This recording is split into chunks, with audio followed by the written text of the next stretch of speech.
Hello, welcome to Rockin the Love.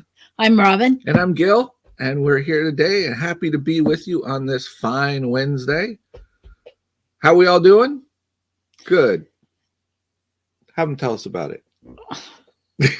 I told him not to be mindful. And what do I get? Anyway, we'd love for you to join us in the chat. Let us know that you're here. It's so much more fun talking with somebody. So, let us know who you are, where you're calling from, and make sure to like all our pages if you wouldn't mind, because that's super helpful to us. So, that's our story.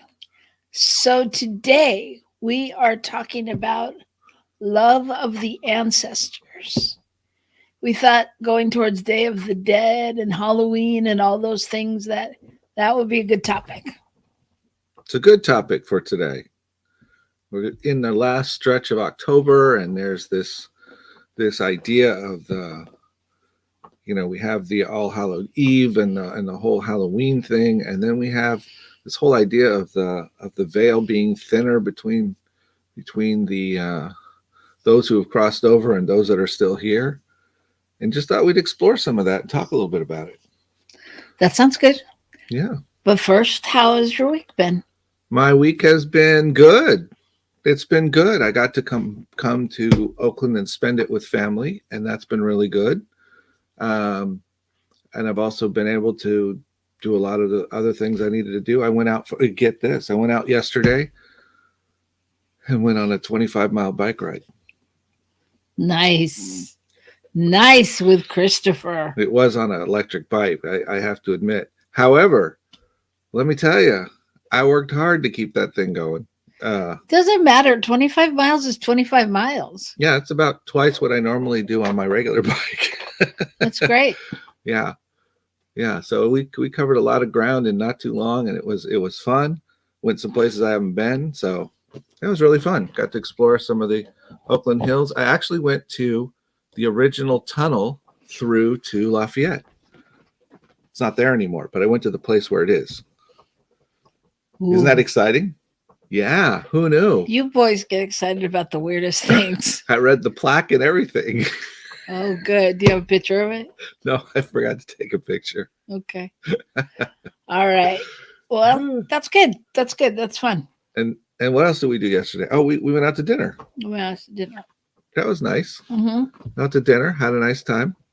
We went to Taco Tuesday. Yeah, it was good. They needed more help. Yes, they did.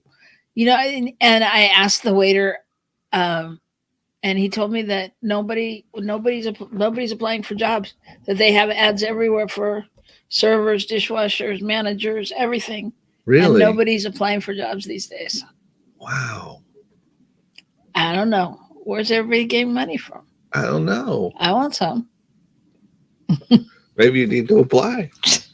No. I was just thinking, hey, I could get a side gig. There you go. Yeah, no, but that's so odd. It is. It's so unusual. Because I hear that a lot, that people aren't applying for jobs all over the place.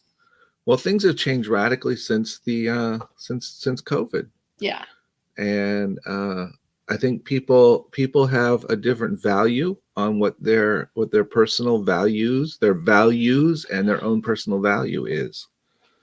And so they're not necessarily willing to just take a job to get some money. They're like, no, I'm worth more than that. And I think the other side of it is they're like, I don't want to do something that's just to do it. I want to do something that feeds me. Right. So I think that those two things have come up over this time. Who knows? Who knows where, how that will shake out? I think in a lot of ways it's really good. But we all like to go out and eat. We all like to go to hotels. So there needs to be people that can work in the service industry. So I don't know. Don't know where that'll go. I don't either. But that's not what we're talking about today. That is not.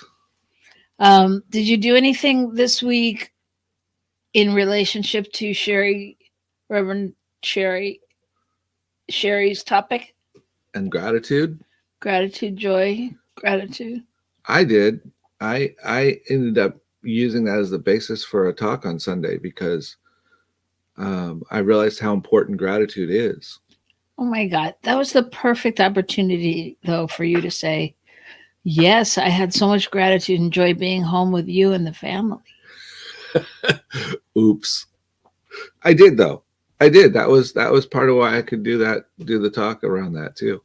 I realized that there's so much to be grateful for in every moment, and and that gratitude is what propels us into the space where we can see see all the good that's in our life, and it shifts our whole perspective from looking at what's not working to seeing all that's working, and then realizing that more and more stuff keeps working because we're noticing it. Mm. So what we put our attention on grows. Expands. Yeah. Well, actually, I used it in my talk as well. Oh, you spoke this week? I spoke. Oh, wow. Who'd you talk to? I'm not a minister, Nor but do you play one on TV? hold on. He's going to. There we go. There we go. Don't take away the joys of our producer.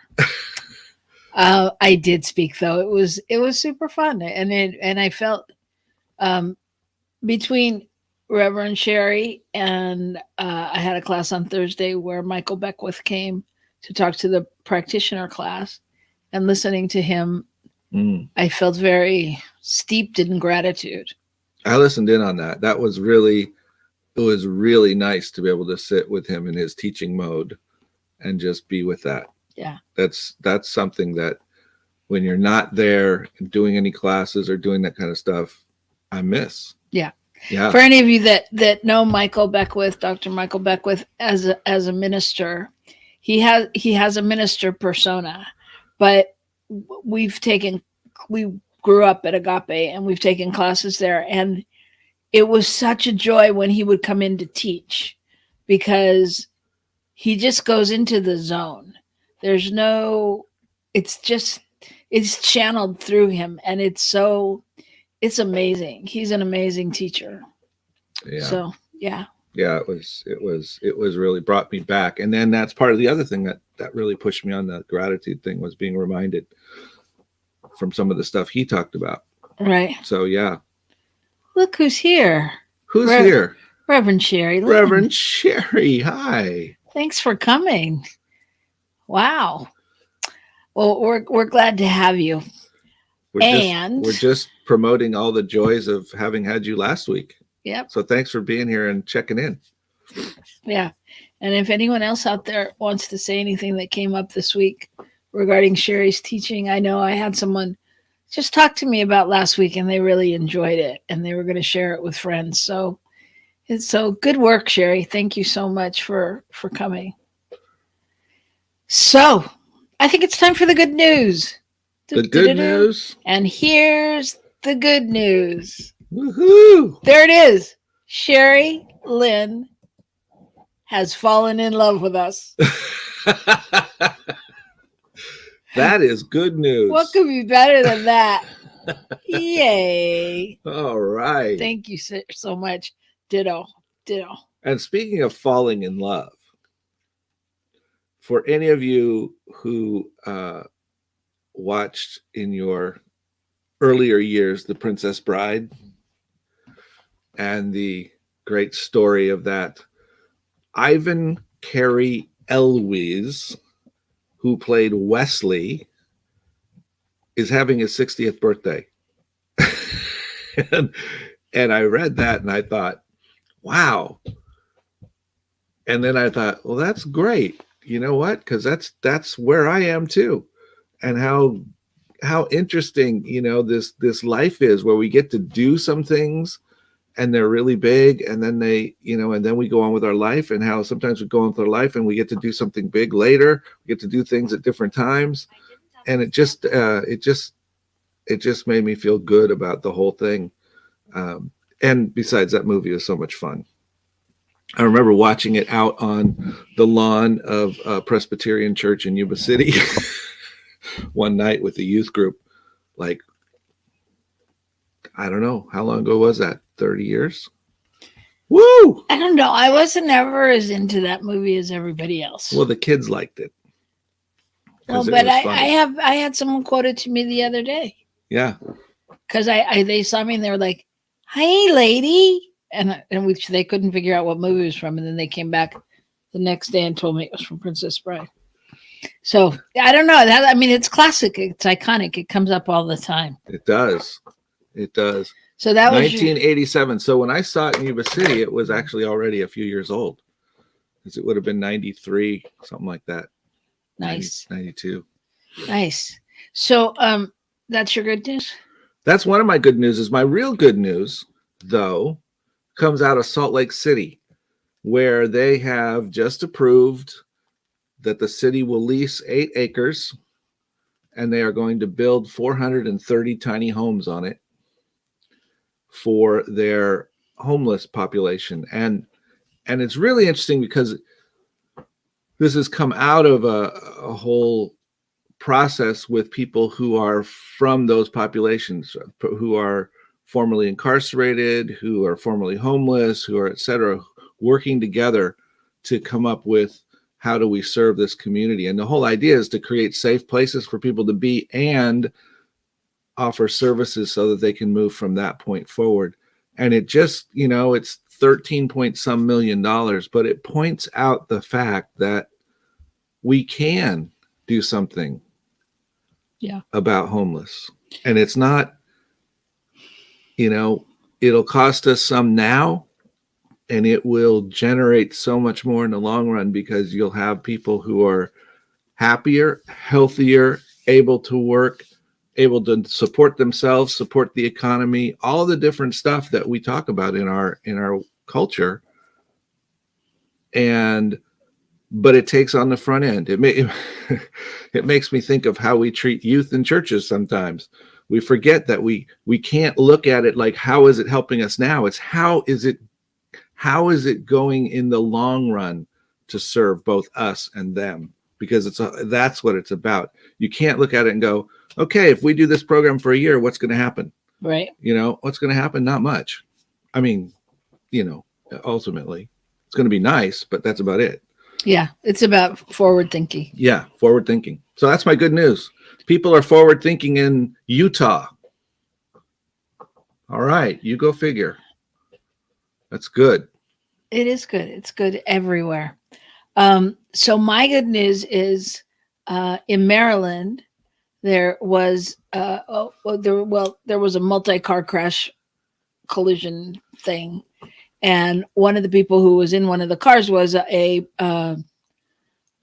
pregnant firefighter. She's 9 months pregnant, and she got out of her car and thought she was just going to direct traffic to help people go around and be of assistance, but she saw someone in a car trapped, and so she rescued the woman and saved her life. She would have died, and went into labor and had the child the next day.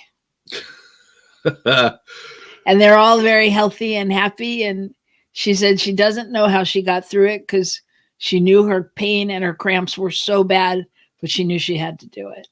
Wow. So people forward thinking, That's going right. beyond their pain, and just knowing when you know it, what you got to do. It's time to step up. There are times when we need to step up, and we can. I think that's the key. We really can. I think we sometimes just talk ourselves into a corner. It's true. During all these stories and during talking about Reverend Sherry, I keep hearing Obama in the back of my head with "Yes, we can." I just keep hearing "Yes, we can." Yes, we can. And we're on, and we, that's why we're here doing what we do at New Thought Media. We're on the trajectory that we're changing the world. We're changing things. People are opening up to their highest and best self. And I think even more than we're changing things, we are presenting opportunities for people to personally grow and therefore affect change. You know what I mean? I mean, it's not a. I didn't mean we. Yeah. Okay. I didn't mean the personal we, like, oh, look at us. Look at what we've done. We're changing things. I meant together as a unit, because one doesn't make sense without the other. Right. So, right. Which actually is a pretty good transition into our topic, I think. Too bad we have to have a commercial. Okay. Well, then when we come back, we'll explain this transition and we'll move into our topic for the day, which I will just remind you of quickly is For the Love of the Ancestors. Okay. We'll see you right back here on New Thought Media Network.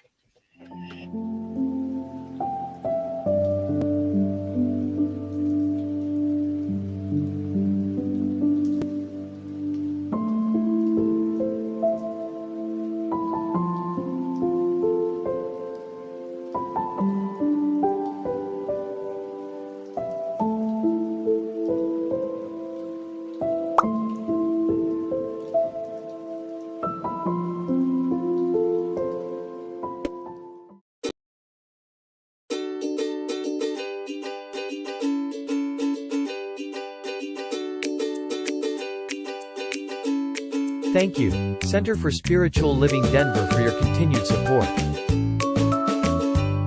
Thank you, Center for Spiritual Living Midtown Atlanta, for your monthly contribution. Thank you, Center for Spiritual Living North Jersey, for your monthly contribution. And please help us welcome Om Center for Spiritual Living in La Mesa, California. Thank you for your monthly donation. Thank you, Center for Spiritual Living Seattle, for your most generous donation. And a special thanks to Hefferlin Foundation for your generous technology grant.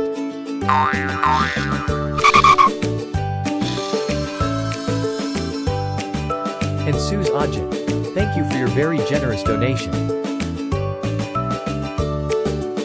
And a super special thank you to Dr. Tracy Brown, RSCP. Thanks for being a super donor. And a big shout out to all our committed donors.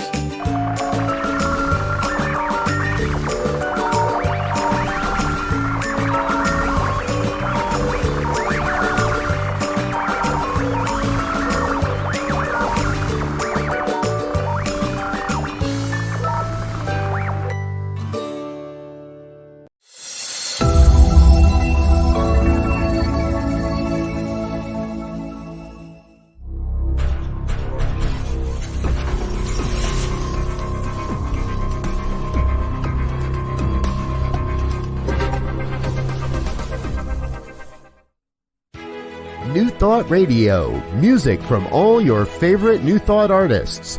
From Jamie Lula, Karen Drucker, Gary Lynn Floyd, Ricky Byers, Daniel Nahmod, Eddie Watkins Jr., and many, many more. 24/7 New Thought Radio. Positively inspiring.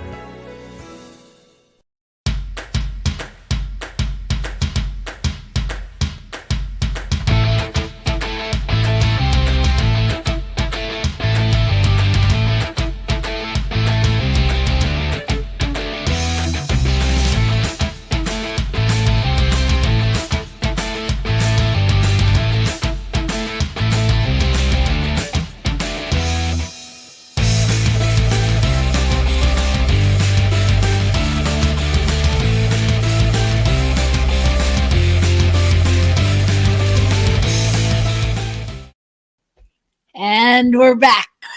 Hi. Welcome to Rockin the Love. We are so glad you're here. Make sure you say hi in the chat. Let us know where you are, because we really love to talk with you about our topic that Gil is ready to segue into. Okay, so let's go. We're talking about For the Love of the Ancestors. And thinking about this because, this is the week before Halloween and before All Souls Day or All Saints Day, and the whole thing around this place where the veil is thinner, and there's this connection between those who are here and those that are gone. And what I thought of was that my father, George, made his transition on November 1st, 13 years ago. So, and it was kind of a really interesting thing to kind of be with that, because I don't know, I wouldn't have necessarily pegged him for one who would have had some kind of connection to that, but it seemed to make sense at the time. It really did. Okay. But I know that what I know about this idea of the ancestors is that we have connections with those who have gone before us. And we can continue to have those connections, I think, if we allow ourselves to. So what do you know about that? What do you think about any of that?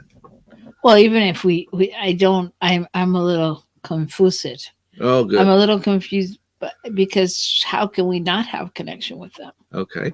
I mean, we're their DNA, right? I mean, I'm just confused when you say we can.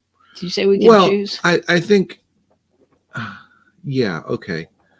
So yes, there's a level at which our ancestors are always present, but I can choose whether or not I sense that as being my ancestors, or I just assume it's all me. I guess is that maybe that's what I'm thinking, because I think it's easy to pretend that once people are gone, they're gone. Okay. For some of us. But I know that's not the case with you, because that's never how you've operated, from the best I can tell. Yeah, yeah, that's true. I've always felt, I've always felt them around me, Mm-hmm. even when they weren't around me. Like, I was actually thinking last night about, I don't know what I was doing, if I was praying or what I was doing, but I had like this aunt pop into my head, an aunt of an aunt and uncle kind of aunt. I have to say that, or he'll say something, and then you'll get a dad joke. So, yeah, but I mean, and she's one that made her transition like when I was super little. I don't think I was past 6, but she was there, and she was like, I was thinking about her, and yeah, I just feel them around me. That's all I can say. And I've always felt attached to all of my heritages, all of my ancestors, all of whatever it is that made me. The Condons over the hill. Yes, I think that makes total sense. It makes total sense. I was thinking about like how many people that I think of or know that have passed over. And, obviously as you get older, more and more people have gone. Yeah. And so it's really interesting, since you and I've been together, both of my parents have gone, but both of your parents were gone before we ever knew each other. Correct. So this happens at very different times in life. And we know many people who are our age and older who have their parents with them still. It's true. We do. And that's such a blessing. It is. But I think when we brought up this topic, I think part of the reason is not only this, but all that we carry from them. So really, like, there's things we carry into relationships, or that we feel that, may not have even shown up in our immediate household, but may have belonged to grandparents or, extended family like that, or extended in the hierarchy realm. Well, let me tell a silly story that is about that in a way. Okay, here you go. Here's a dad joke. It's not a joke. It's a story. In 2010, you and I went to an Olmsted family reunion, as you will recall. Right. And these are people that, have descended from the Olmsted clan somehow or another, from all over the country. And it was set up to meet at a college where you could get a dorm room. And if you wanted to do something nicer, There was the Ramada up the street. There wasn't any thought of anything bigger than or nicer than. There wasn't Embassy Suites. There wasn't a Hyatt. There wasn't, which is, as Robyn pointed out, very Olmsted, because their concern was money. And if, flat out talk to the people who organized it, and that's what, oh yeah, we didn't want to mention those other hotels. They're just too expensive. We didn't want to even let people know that they existed in the area. And it's just that has come down in my family. And when that happened, it was just so funny, because it was like, wow, this really is somehow, there's some piece of this that's in the family. Really. Yeah. Passed down from generation to generation, apparently. I don't know if it's thrifty or cheap, or, not able to see the abundance of the world, but something along those lines that was passed down. Yeah. And maybe it's not any of those. Maybe it's just, a good, hearty Midwest teaching that you've got to be careful with your money. Careful with your money. That's right. So yeah, it's true. There's a question there. Have we forgiven our ancestors? And I think that's a great question. That's a great question. Even though, yeah, that's a great question. That's a good question. I'm thinking, on the one hand, I feel like I'm not sure there's anything to forgive them for. If I go under the storyline of everybody's doing the best they can or could, or what, sure, with what they knew. And on the other hand, I forgive everybody daily, especially myself. I'm serious. I hear you. And you do. You're really good at that.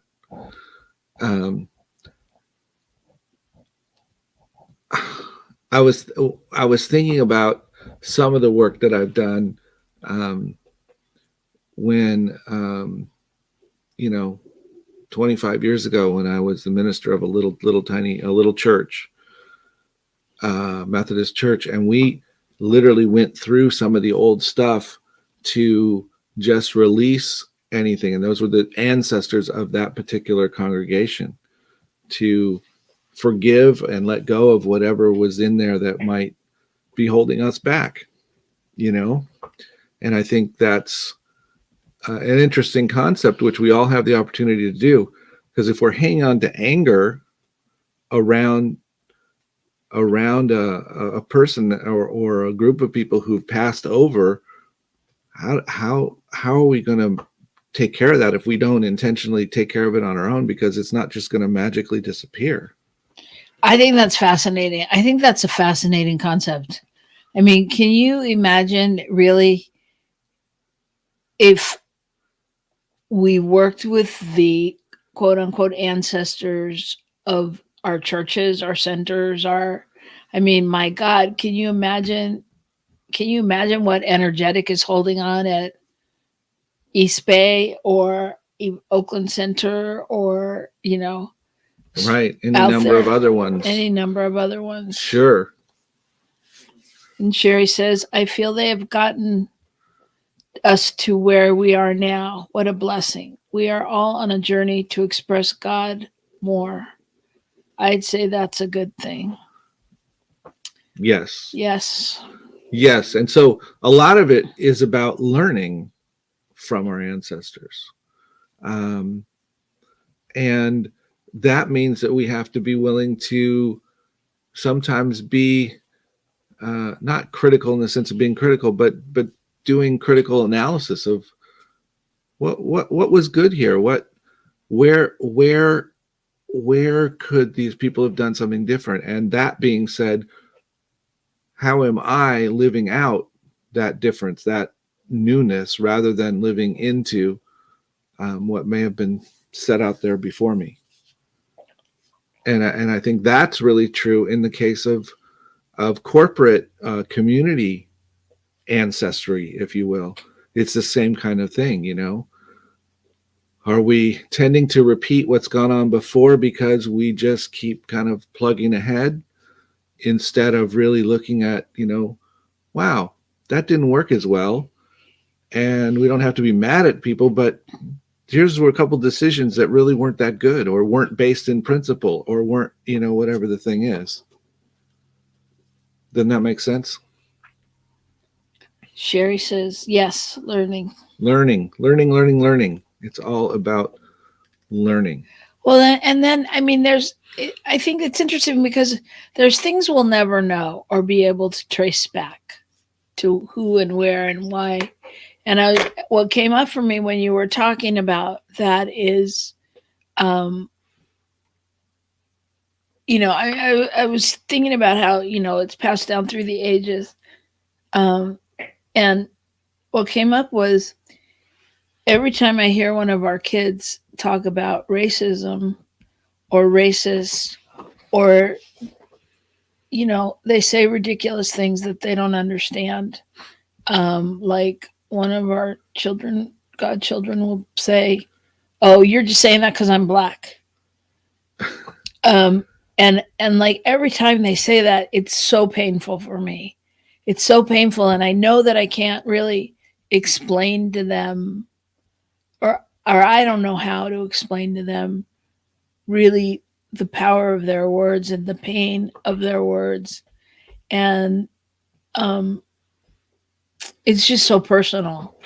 And which goes back, I'm making it up because I'll never know, but I'm guessing it goes back to my great grandmother, who was a slave and was branded, and just the thought of that and the pain of that story, you know, that I carry that in my body, because I keep searching when they say things like that to think, when did I get this? How did I come to understand really what it means to be African American and what the lineage has been through? And like, I don't know how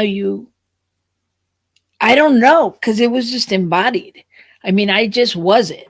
You know what I mean? But when I hear them talk, they're searching to figure out how to be it. And they're in an angry place of like, you know, this is happening because I'm black. He's racist. Oh, he's, you know, whatever. So anyway, all that to say that, like, I don't, you know, like, how do you share that wisdom? Or, you know, I don't know where the wisdom comes from. Does that make sense? Reverend Sherry, talk to us. Look who's here. I know, Wayne. Wayne, we just said we haven't seen Wayne. My goodness. And here you come with some brilliance. Love-based thinking will rise like a wellspring. Absolutely. It's good to see you, Wayne. Yeah, so I don't know. I don't know if any of that made sense. Or it's interesting because what that made me think of was, you know, the stories my father used to tell, and the you know, how did I grow up not thinking that racism was a good idea? You know, being a white privileged person, why was it not something that was okay? Because it was not okay at all in my family. And it wasn't so much that it was explicitly not okay as it was we were explicitly inclusive to the point that we could be, you know. And you know, the ancestors, I think, have a lot to do with that process for us. Yeah. You know, what had your great grandmother done in her own life to work through the forgiveness issues, to deal with whatever she had to deal with because she had been enslaved? You know, what had she done some of that kind of thing? And I'm guessing there was some of that she did, which allowed some of that to be broken for the family, you know, and you know, our God kids, we don't know all the family ancestral history, you know, that they bring in if we're talking about this kind of thing about ancestors, Right. you know, and DNA and all those things. Gosh, there's a lot of stuff we don't know. Yeah, and Cherry says, it makes sense. I know the first I do is honor their feelings and where they are right now. The kids, yeah. Yeah. Yeah. Yeah. I mean, Absolutely. yes. Yeah. I don't know. It's such a journey teaching, you know, in this time when everybody's trying to understand and do and say the right thing. This ancestor talk has quickly turned to something else. What are we on now? Well, I mean, I think the thoughts, as Sherry says, it depends on the conversation, and start to ask questions to allow that youth to come to some ahas about who they are. Yeah. Yes. Yes. And I think all of us in our youth, in different ways, we're constantly trying to figure out who the heck we were. I mean, in any way, shape, or form. And so, you know, looking at what's our cultural heritage, what's our family heritage, what's our whatever, who do we want to be, you know, how do I have to show up in this world? And that, you know, we have to be really sensitive and loving around that with any young people that are, you know, expressing things that we may or may not agree with in the moment or think is helpful. But how do we help them walk through that and discover themselves in it? It's a good question, because we are the ancestors for them. We're just the living ones. We're the ones who are here now. Yeah. So that is our job, right? Yeah. It is our job. It is our job. And God, it's and I'm a living and ancestor. Oh my God, what happened? and I think what Sherry's saying, I mean, I think that's what we do. It's just there's a pain point in it for me. There's a growth point in it for me to even just hear their thinking, you know, hear their process, because it's painful, you know. But yeah, it's not, I mean,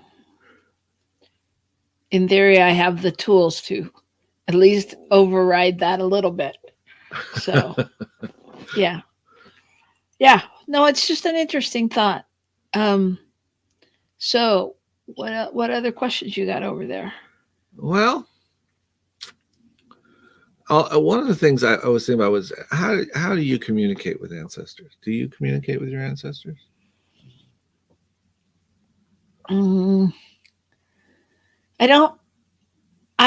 I am not one to sit and, like, you know, call on the spirit of my mother and have a conversation. I think that there's times when my parents or someone who's passed on will come into my mind, into my mindset, and in those times I really just take more notice of what's going on. And you know, if it's a message from them, if they're there for a reason, you know, like sometimes I have people come into my awareness that literally I didn't know that well and haven't thought about in years and years and years. Like when I was a little girl, I remember one of my mom's friends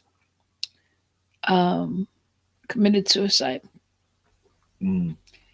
And every now and then she pops into my head, like now, clearly. And I just feel like when these people pop in, like they're there to tell me that they're there. Mm. You know, they're there to tell me.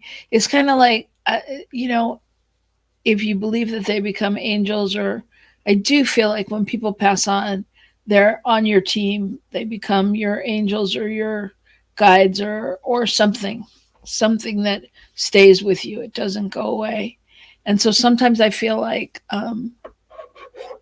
they pop in for specific reasons. And Just share a message, share a love, share whatever the feeling is.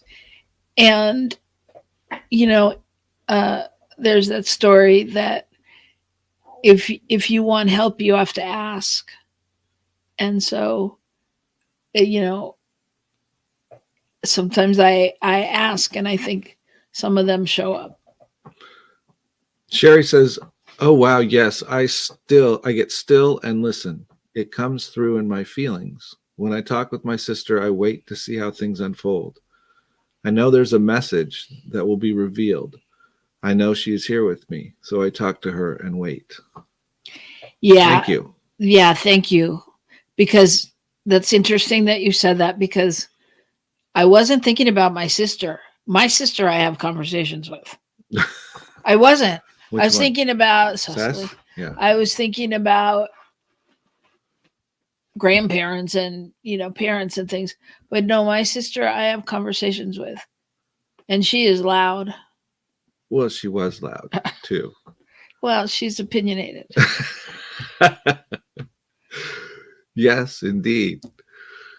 But you know, what happened when you started talking about that is I thought of, I have a really specific memory of driving through LA, probably a year, a little more than a year after my father died, and having a whole conversation with him, just a whole conversation in the car. And and I was like so glad that he was there to listen and to feed back. And from time to time, I still have those kinds of where I just stop and go, wow, or things show up and I go, oh, thanks, George. Things, you know, appear in my line of vision and I go, oh. And sometimes I think, oh, you know, that would make him really happy. Or I think, oh, I need to make a different choice because this is not making George very happy.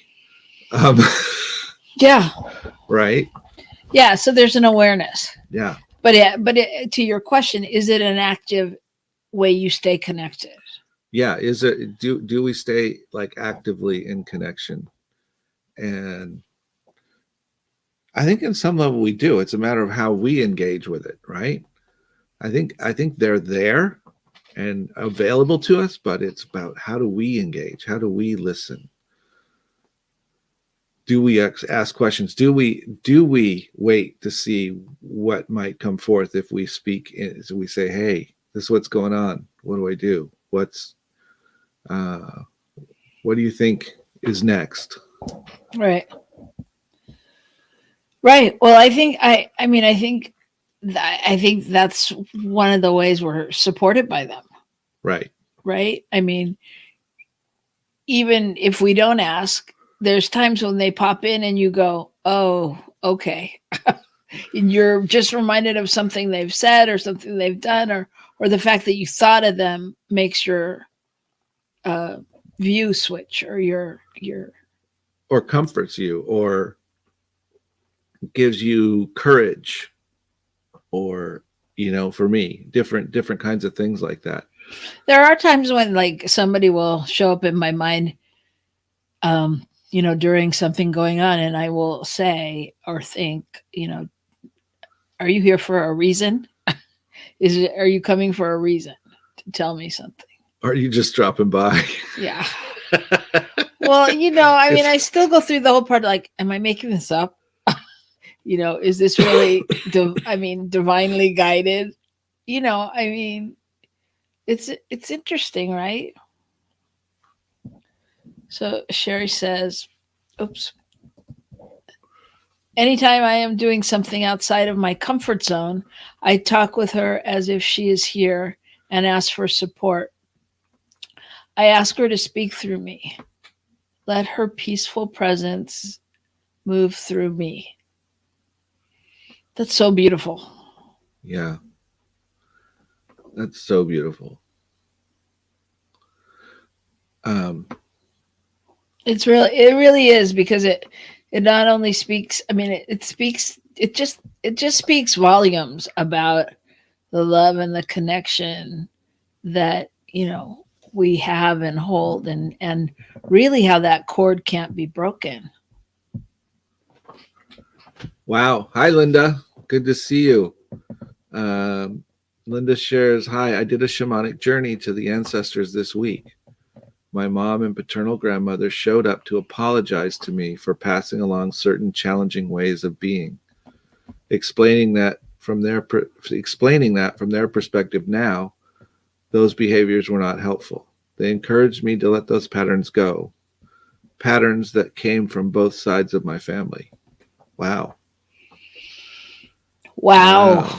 So that's an interesting thought, because what I just heard there was the ancestors actually do have this space to grow, continue growing into something greater, into more of who they are, or somehow are able to reach that place differently than they were when they were here. Yeah. Well, because they're not gone. I mean, they're just continuing to evolve, right? Continuing to evolve. That reminds me when I sat with, I don't know, a psychic or somebody. I mean, it was somebody I knew that, connected to people. And at one point she said to me, your grandmother wants you to know that when she passed, she gave you a lot of pieces to deal with, that she wasn't going to be there, and to deal with what was going to happen. But now you're okay, and you can let go of some of the things that you have been feeling like you have to take care of. It was like, wow. So that's amazing, Linda. Thank you for sharing that. And Sherry continues to say, I call on her spirit every time I am getting ready to speak somewhere, just like last week when I did the interview. I know of myself I can do nothing. It is the presence of spirit within me that does the work. And often that knowing that there's somebody out there that is supporting you and holding that shifts our ability to really anchor into it. Well, so the question becomes, it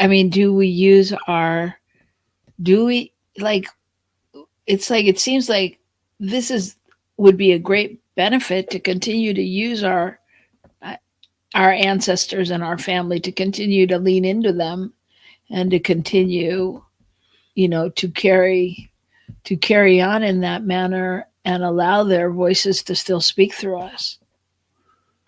So what do you think the most important thing the ancestors have for us is, that we could gain from allowing ourselves to have some kind of relationship, to not freak out when mom comes into our head, or, but to be with it, to take a moment sometimes and go, oh, I just really need support. Thank you, sis. Can you support me? That kind of thing. I don't know. What do you all think? Sherry says, for one piece. Peace. Yeah, I think it's just, if we really listened and acknowledged them like they were there, I think it's just, what an added bonus. It's like having your own support team, right? If I really stopped and said, okay, Dad, help me out here, help me work through this, or grandma, or whoever. I mean, I think it's a different level of really welcoming and really knowing the truth of there is no death, that life is continual, right?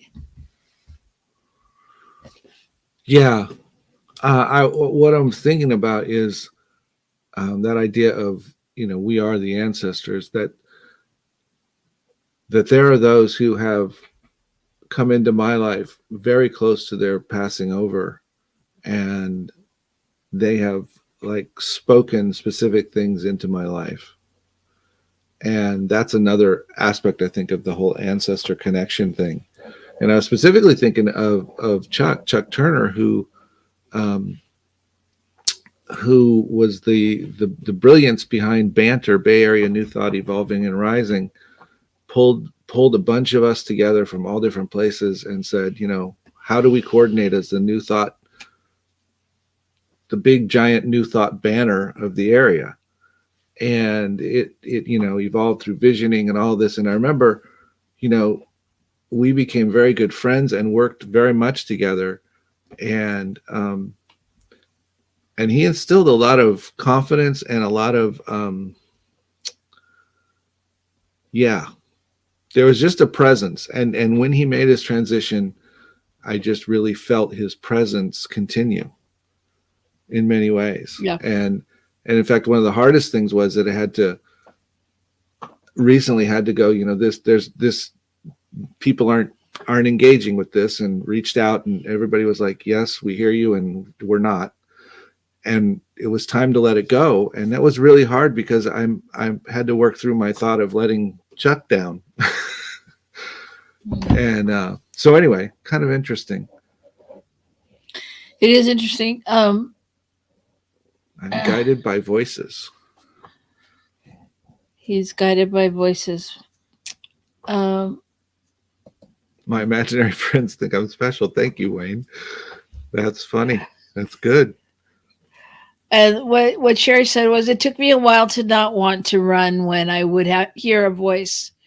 It was not until I became a minister that I was ready to know that the voices are here to support me in a loving way. And I think that's really what's important. Linda says, yes, what really came through in my journey is the love and compassion that remains. They are always present as our support team. And I think, that is really the takeaway for me today too, because it's not that I haven't known that, but to really acknowledge them and call on them. And so Michael Beckwith was telling the story the other day about the angels and how, he was telling a story about how he had swam out in the ocean and he was in a riptide, and he kept telling himself, be strong, be strong, be strong. And as he was getting pulled under, and he called on his angels and asked for help. He's like, help me, and there came a wave, and he was able to swim in a little, but he was still out there. And then there came another wave, and then another wave, and that got him back to shore. And he later went to somebody that was empathic, and she said, she said, oh yeah, you were in trouble. You were out in the ocean. Wait, and and they sent you three waves, and that allowed you to swim in. He said, yeah, they couldn't help you until you asked. And that's always the story, is that your angels want to help you, but they can't help you until you ask. And so what I hear in all that everyone said today is like really just getting closer to that place of not just hearing on occasion or doing a journey to hear or that, but really knowing that you can sit with and call on the people you love, and not be afraid, and just utilize that as if they're still with us to support us. And that's the whole thing, calling on spirit, calling on any of it, is that until we open ourselves up to allow whatever it is that needs to come through, it's not going to come through, and so it's kind of like being a kid. Say more. Well, how when you your parents tell you stuff and you just totally write them off because they know nothing. Yeah. Well, later on you discover they knew something, and then maybe that, but it's not until you're at a place where you can hear it And Yeah. so I think that's all part of this as well. As I think for me anyway, as I've gotten older, I've really opened up more to what's possible out there in the world. What's possible is that I can be supported by so many different directions that I never thought I could be before. Yeah. And I think that's the beauty of it. That's the beauty of our ancestors, is they're bringing that. Yeah. Mm. Yeah. So thank you everybody for this input. I was going to say, it feels kind of like being on a Zoom call, but like your ancestors are just calling in. You can't see them. You can only see like the number, or whatever. But it's true. It's like they're out there, right with you. Anyway, but thank you, everyone who's listening. Thank you, Dr. Reverend Sherry. And thank you, Linda and Wayne, and all you out there that did not follow directions and put your name and chat with us. We love you. We love you anyway. So join us next week, and we look forward to seeing you again after Halloween.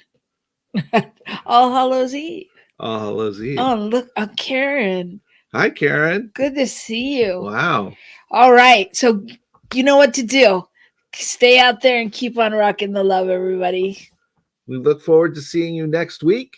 And we have some exciting guests coming up in November. So hang in there. We love you and have a great day.